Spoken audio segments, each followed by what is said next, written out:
Data BPS ya, ada tiga kategori. Pertama yang benar-benar terdampak, yang terdampak itu banyak di sektor jasa.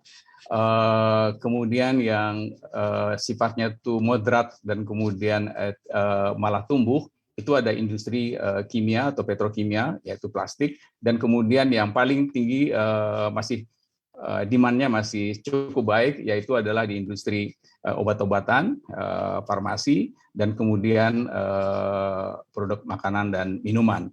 Karena walaupun banyak work from home, masih tentu perlu banyak makanan minuman, tapi saat ini semua kemasan, semua produk tidak lepas daripada plastik. Baik itu makanan minuman, terus kemudian juga elektronik, kemudian juga selain juga otomotif dan lain sebagainya. Jadi kebutuhan plastik sesuai dengan apabila jumlahnya orangnya banyak, ekonominya membaik, ya tentu kebutuhan plastiknya juga tetap meningkat.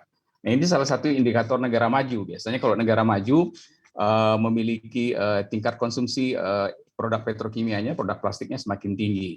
Jadi satu contoh misalnya di Korea itu kebutuhan konsumsi plastiknya sudah mencapai 141 kg per kapita.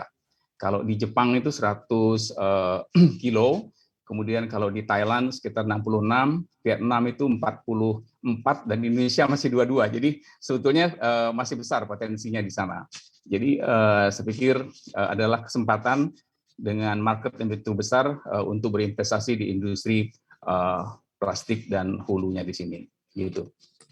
Iya Pak Edi, kita tahu pemerintah ini berencana memungut pajak karbon. Bagaimana sih tanggapan Anda mewakili industri Pak? Seperti apa dampaknya untuk industri plastik? Ya, sebelum pajak karbon mungkin itu masih dalam pembahasan.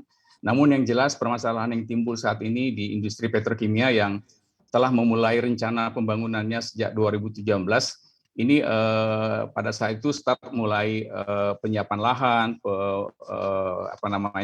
menyiapkan teknologi, licensing dan segala macam, itu sudah mengeluarkan biaya. Jadi pada sejak 2017 sampai 2019. Rencananya 2020 tuh sudah mulai bergerak untuk membangun. Namun dengan kendala COVID tertahan selama 2 tahun.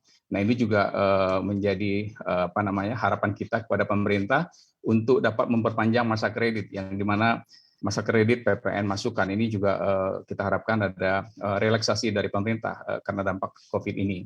Nah, untuk itu kita telah berusaha kepada pemerintah melakukan advokasi, menjelaskan posisi sebenarnya, mengingat industri petrokimia saat ini sudah memiliki strategic investor yang rencana akan mulai dibangun nanti di tahun depan.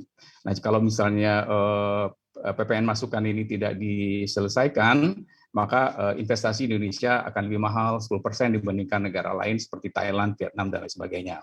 Nah, itu kira-kira situasi yang ingin saya tambahkan.